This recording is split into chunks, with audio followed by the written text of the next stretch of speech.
안녕하세요, 여러분.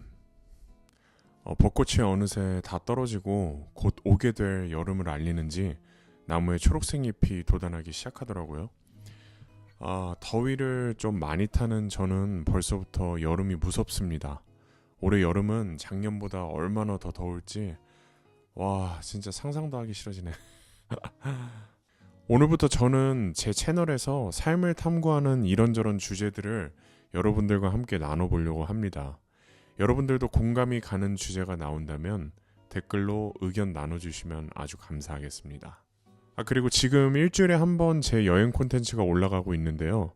여행 유튜버는 아니지만 제 채널 주제인 나로서 살기. 이것에 여행은 매우 큰 비중을 차지하는 저의 취미이기도 하기 때문에 한번 만들어 보기로 했습니다. 누나와의 인터뷰 컨텐츠에서도 말씀드렸다시피 저는 어떤 경력도 능력도 없이 지금의 나이가 되었는데요. 이런 결과가 만들어지기까지의 긴 방황 속에는 항상 여행이 있었던 것 같습니다. 해외 출장이 잦은 아버지의 직업 특성상 어릴 때는 가족들이 해외를 많이 가게 되었고요. 혼자서 도전하게 된 유럽 3개월 여행 동안에는 한 12개국 정도를 돌아다녔습니다. 그 이후로 저는 자신감이 붙어서 호주, 중국, 베트남, 그리고 태국 뭐 이런 식으로 혼자 여행을 많이 다녀왔습니다. 근근히 벌어서 여행에 모든 돈을 썼다고 해도 과언이 아닌 것 같습니다. 그리고 저는 29살에 5년간의 제주살이를 했는데요. 또래들이 사회생활로 가장 바쁜 시기 때 저는 제주도에서 방황을 했습니다. 당시에 친구들과 하는 이야기 주제들이 저한테는 굉장히 많이 무거웠습니다. 결혼, 직장에서의 커리어, 뭐 이제 책임지고 있는 가족들, 뭐 그런 책임감들이 이렇게 나이를 먹으면서 져야 할 무게들이잖아요. 근데 저는 그런 무게들을 져야 할 능력이 없었거든요. 그래서 저는 모든 것을 회피한 채 제주도로 도망갔습니다. 처음에는 제주도에 그렇게 오래 살 거라고는 생각하지 않았어요. 걷는 걸 좋아하는 저는 종로에 가서 70리터짜리 배낭 하나를 구입했습니다. 그 배낭에 백패킹 용품을 잔뜩 채웠었어요. 백패킹을 한 번도 경험한 적이 없는 저는 18kg짜리 가방을 꾸려서 한 달간 올레길을 걷는 무모한 계획을 시작했습니다. 무식하기 때문에 생긴 용감함이었죠. 한 코스를 걷고 적당한 곳에 텐트를 치고 자고 다시 다음날 아침에 일어나 걷고 또 텐트 치고 자고 뭐 이런 식으로 반복하면서 걸었습니다. 어떤 날은 마을 정자에 텐트를 치고 자다가 동네 할아버지 할머니께서 경찰에 신고한 적도 있었고요. 바닷가 앞에서 잠을 잤을 때는 밤새 맞은 바닷바람에 몸이 굉장히 많이 아팠었습니다. 그때가 8월 말이니까 여름 더위가 한창 기승을 부릴 때죠. 밤에 잠에 들 때는 씻지를 못해서 막 침낭하고 하루 온종일 흘린 땀이 끈적끈적하게 달라붙는 뭐 그런 경험도 했습니다. 제가 이 느낌을 뭔가 여러분한테 촉각적으로 잘 전달하고 싶은데 그 탄산음료를 온몸에 붓고 전기장판을 고온으로 틀어놓고 자는 뭐 그런 느낌이었어요. 상상이 가시나요? 그리고 텐트 안에 저의 좋지 못한 냄새 때문에 질식할 것 같았어요. 제주도 올레길 여행에서 누나와도 일주일 정도를 함께 했습니다. 제가 7코스를 걷고 있을 때 누나도 백패킹 장비를 챙겨 갖고 내려와서 한 두세 코스를 같이 걸었었던 것 같아요. 이미 2주를 혼자 지낸 탓에 서귀포시에서 누나가 버스에서 내릴 때 제가 사람이 얼마나 그리웠는지 누나를 보자마자 정말 눈물이 날 뻔했습니다. 그렇게 한 달을 걸었던 제주도의 매력에 푹 빠져서 저는 제주도에서 아예 살기로 결심을 했습니다. 그렇게 5년을 30대 초반에서 중반까지 제주도에서 보내고 왔습니다. 경력이 쌓이지 않는 뭐 이런저런 일을 또 하다가 유럽 여행을 계획하게 되었는데요. 여기까지 보면 제 여행에 항상 특별한 의미는 없었습니다. 열심히 일한 저를 위해 주는 보상도 아니었고 뭔가 큰 시련을 겪어서 멀리 떠나지 않으면 안 될 것 같은 뭐 그런 상황도 아니었습니다. 아까 말씀드린 대로 현실을 회피하려는 느낌이 강했습니다. 저는 나이가 들어가면서 책임져야 할 것들을 감당 못하겠다 싶으면 그냥 여행을 떠났던 것 같아요. 그렇다면 저에게 여행은 단지 회피를 하는 수단인 것일까요? 정확히 말하자면 여행은 저에게 주는 자발적 고통입니다. 고통에는 성장이 따른다라는 막연한 기대가 있었던 것 같아요. 항상 불안했던 저는 성장을 해야 했었거든요.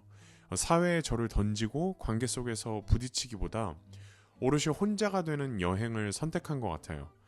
남들은 시간과 돈을 써가면서 가는 여행이 저에게 성장을 기대하게 하는 자발적 고통이었습니다. 익숙한 곳에서의 삶을 우리는 일상이라고 합니다. 일상을 살 때 저희는 긴장하지 않습니다. 일상을 살 때 우리는 유연합니다. 현실을 잊게 해주기도 하죠. 하지만 여행은 저를 낯선 곳으로 데려다 놓고 여러 가지 시험대에 올립니다. 연고도 없는 곳에 떨어져 스스로 잘 곳, 먹을 것, 시간을 어떻게 써야 할지 등을 혼자서 다 계획해야 합니다. 가끔은 돌발 상황도 맞는데요.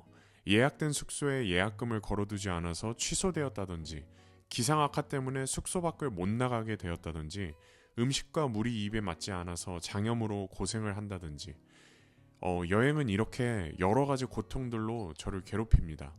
제 주변의 것들을 통제해야 한다고 생각하는 저의 습관이 여행을 고통으로 받아들이는 것 같습니다. 하지만 이 고통은 순기능을 하기도 하는데요. 일상을 살 때 골똘히 했던 고민들을 잠시 잊게 해줍니다. 여행은 정말 현재를 살게 합니다. 당장의 눈앞에서 있는 것을 해결하려고 과거의 후회나 미래의 걱정을 잊습니다. 영어 트래블이 이 여행이라는 의미로 처음 사용된 것은 14세기 무렵으로 고대 프랑스 단어인 트래벌리에서 파생한 것으로 추정하고 있다. 이 단어에는 현대에 우리가 여행하면 떠올리는 즐거움과 해방감이 거의 들어있지 않다. 노동과 수고, 고통 같은 의미들이 담겨 있을 뿐이다. 멀리 떠나는 자는 삶의 터전을 빼앗겼거나 공동체로부터 추방당한 경우가 대부분이었다. 현대 영어에서는 아직도 트래바일이라는 단어를 사용한다고 하는데요. 이게 영어가 아니라 제가 발음을 제대로 하고 있는지는 잘 모르겠습니다. 단어의 의미는 고생, 고역이라고 합니다. 종교적 열정으로 떠나는 순례는 굉장히 험난하고 고생스러운 경우가 많죠. 많은 순례자들이 강도의 습격이나 질병으로 길에서 목숨을 잃곤 했습니다. 그래서 힘들고 위험한 여정을 떠날 때에는 그에 상응하는 보상이 있어야 마땅했죠. 저로서는 그 보상은 제 인생의 해답을 찾는 것, 나는 누구인가, 또 내가 원하는 것은 무엇인가였습니다. 여행의 성공이라는 목적을 향해 집을 떠난 주인공이 이런저런 시련을 겪다가 원래 성취하고자 했던 것과 다른 어떤 것을 얻어서 출발점으로 돌아오는 것이다. 여행은 아무리 계획해도 예상치 못한 상황이 발생하고 처음 보는 사람에게 도움을 받고 또 무의식적으로 발길이 이끌리는 곳에서 황홀한 광경을 또 보여주기도 합니다. 제 여행의 목적은 언제나 저를 찾는 일이었지만 아직도 저는 이 속에서 헤매는 것을 보면 저도 원래 성취하고자 했던 것을 얻지는 못한 것 같습니다. 그렇다면 저는 무엇을 얻었을까요? 저 같은 경우에는 사람이었던 것 같습니다. 여행하면서 만났던 사람들, 소중한 인연들이 있습니다. 여행을 계기로 아직까지 인연을 맺고 있는 사람들도 있습니다. 타지에서 만나 서로 마음을 나누고 소중한 시간을 공유한다는 것이 정말 행복한 순간들이었습니다. 여행지에서 만난 사람들은 같은 취향을 가지고 있을 가능성이 많아서 오래 알았던 친구들보다 서로를 잘 알고 있는 경우도 있는 것 같습니다. 아이러니하게도 저는 이런 인연들을 통해 여행하면서 도움을 참 많이 받았습니다. 이런 분들과의 얘기는 나중에 따로 영상을 만들어서 소개하도록 하겠습니다. 그리고 제가 지금 인용하고 있는 책을 설명드릴게요. 소개가 참 빨랐죠.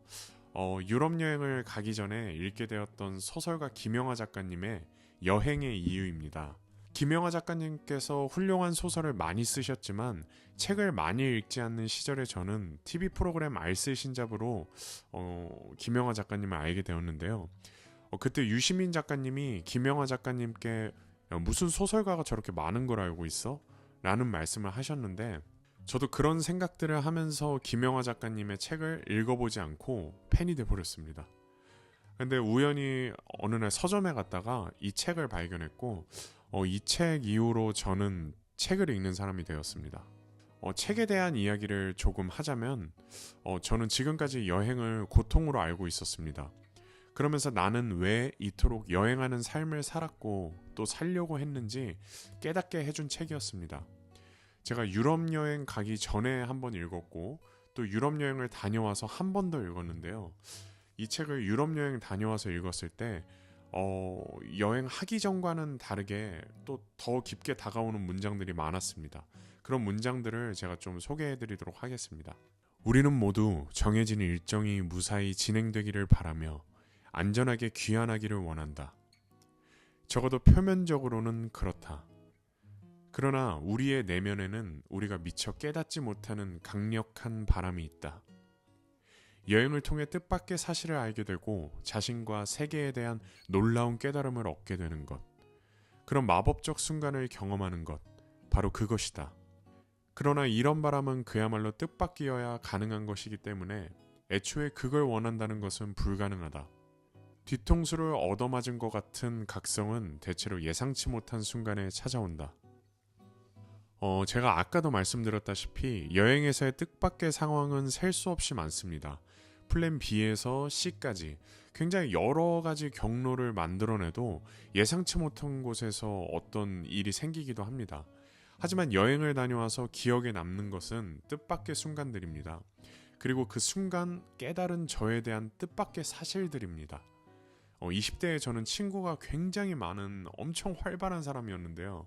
한 달 내내 매일 다른 사람들과 약속이 있는 사람이었죠. 저희 어머니는 제가 집에서 나갈 때마다 또 누굴 만나러 가냐고 그렇게 물어보셨습니다.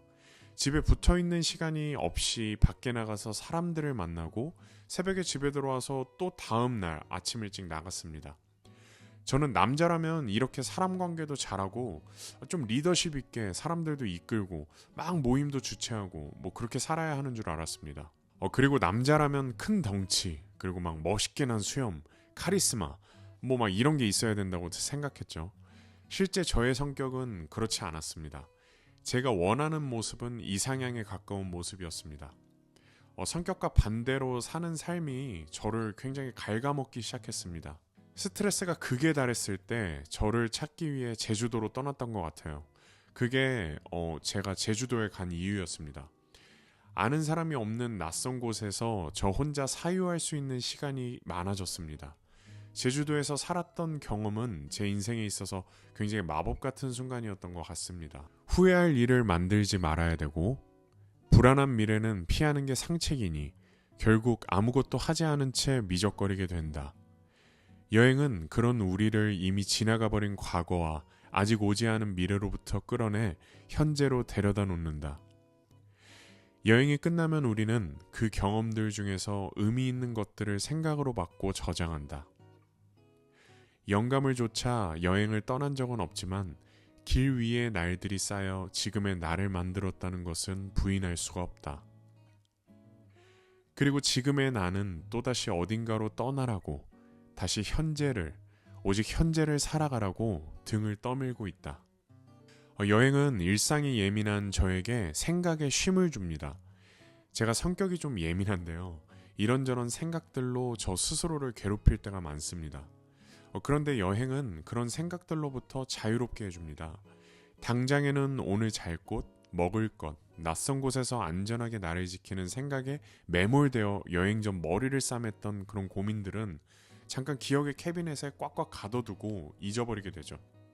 여행 시간이 얼마 남지 않았을 때 다시 현실을 살려고 하는 감각세포들이 막 하나둘씩 깨어나기 시작합니다. 이 세포들이 깨어날 때 여행 전 했던 미래의 고민들도 같이 눈을 뜹니다. 그러고는 다시 현실로 돌아가야 되죠. 노력이나 의식하지 않아도 작은 한숨과 함께 여행하기 전 나로 돌아옵니다. 여행하는 순간에는 분명히 고통이 존재했습니다. 당황한 적도 많았고 생각만큼 계획이 풀리지 않았을 때 불친절한 여행지에서의 기억들 때문에 회의감이 들기도 합니다. 하지만 여행 후 현실에 돌아오면 그 기억들은 추억이 됩니다. 더 선명한 기억이 되고 그 기억들은 또 제가 됩니다. 여행이 삶을 완전히 바꿔주진 않습니다. 여행을 마치고 돌아올 때 그 여행은 제 인생을 한 0.1도씩 방향을 틀어줬었던 것 같습니다. 0.1도는 굉장히 체감하지 못할 만큼의 영향력일 수 있습니다. 가까운 미래가 아닌 조금 먼 미래의 제 인생은 반드시 이 여행이 주었던 0.1도의 영향을 받고 있을 겁니다. 계획한 모든 것을 완벽하게 성취하고 오는 그런 여행기가 있다면 아마 나는 읽지 않을 것이다. 무엇보다 재미가 없을 것이다. 저에게 여행은 예측할 수 없는 곳에 나를 던져놓는 고통입니다. 하지만 저는 그 고통 속에 계속해서 저를 던지는 삶을 살고 싶습니다. 설령 다른 것을 얻고 돌아온다 해도 여행 가기 전보다 다녀온 후에 저를 조금이라도 더 알아갈 시간을 기대하기 때문입니다. 제 삶도 여행처럼 계획한 모든 것을 완벽하게 성취하지는 못할 겁니다. 하지만 그 수많은 시행착오들이 모여서 추억될 여정이 될 것이다라는 걸 여행을 통해 배웠기 때문에 제 삶도 여행하듯이 한번 살아보려고 합니다. 오늘 처음으로 이렇게 긴 시간 되게 혼자 떠들어 봤는데요.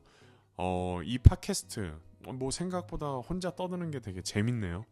어떤 주제 속에서 책도 소개하고 또 제가 보는 공연이나 전시회 그런 문화생활들도 같이 나눌 수 있으면 좋겠습니다. 그런 문화생활 속에서 또 저를 찾는 그런 힌트들 여러분들과 같이 공유하도록 하겠습니다. 오늘 아주 긴 영상 봐주셔서 감사합니다. 또 다음 영상에서 또 다른 주제로 또 찾아뵙도록 하겠습니다.